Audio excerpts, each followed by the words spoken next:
नाज़रीन, पिथोरे में सिंध हुकूमत के ऐलान बावजूद अटो सस्तो नाहे थियो, जॾहिं त महांगाई सबब रहवासी परेशानी के मुंहुं ॾियण ते मजबूर आहिनि।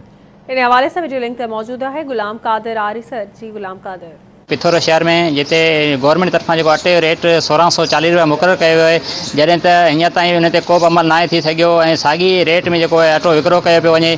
वधीक चओ त पिथोरे जे रहवासी उन्हनि सां ॻाल्हि ॿोल कयूं त हिननि जो छा चवणु। 24-25-2300 रुपया मिले पियो। गवर्नमेंट 1600 लाइ कयो आहे, उन ते अञा बि केरु रज़ामंद कोन थो थिए।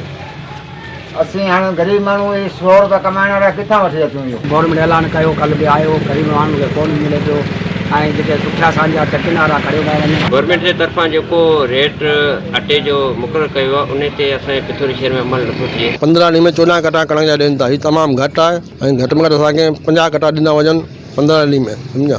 इनजे करे पोइ असीं कमु हलाए सघूं, न त चक्की बंदि करणी पवंदियूं असांखे। जेके रहवासी हुननि जूं ॻाल्हियूं ॿुधियूं, हिननि जो इहो चवणु त गवर्नमेंट तरफ़ां जेको अटे रेट मुक़ररु कयो उन ते अञा ताईं अमल न थी सघियो। हिननि अला इख़्तियारनि खां इहो मुतालबो कयो त गवर्नमेंट जेको रेट आहे उन ते मुक़ररु कराए ऐं असांखे जेको आहे रिलीफ ॾिनो वञे।